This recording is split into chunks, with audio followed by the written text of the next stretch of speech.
আসসালামু আলাইকুম ভিউয়ার্স, আমার হাতে এই মুহূর্তে দেখতে পাচ্ছেন এটা হচ্ছে Yamaha R15 version 3 Indian version. এটা থ্রটল বডি। তো ইন্ডিয়ান থ্রটল বডির R15 এর থ্রটল বডি দেখতে কিরকম হয় দেখেন।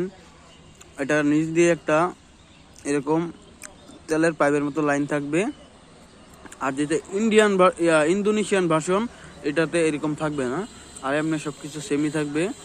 এই দেখতে পাচ্ছেন দুইটা সেন্সর, এই যে উপরে একটা সেন্সর, নিচে একটা সেন্সর। তো অনেক সময় এই সেন্সরগুলি নষ্ট হয়ে যায়, নষ্ট হওয়ার কারণে এই পুরো থ্রটল বডিটা চেঞ্জ করতে হয়, কারণ এই সেন্সরগুলো কিনতে পাওয়া যায় না। দেখেন ভালো করে।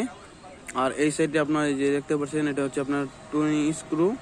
এটা টাইট দিলে টুনিং কমে যাবে এবং লুজ দিলে রেস বাড়বে। আর এটা হচ্ছে অ্যাক্সেলেটর। এই দেখেন অ্যাক্সেলেটর।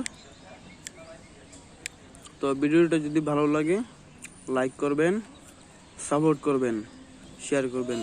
তো সবাই ভালো থাকবেন, নতুন নতুন ভিডিও দিব, সবাই পাশে থাকবেন আমার।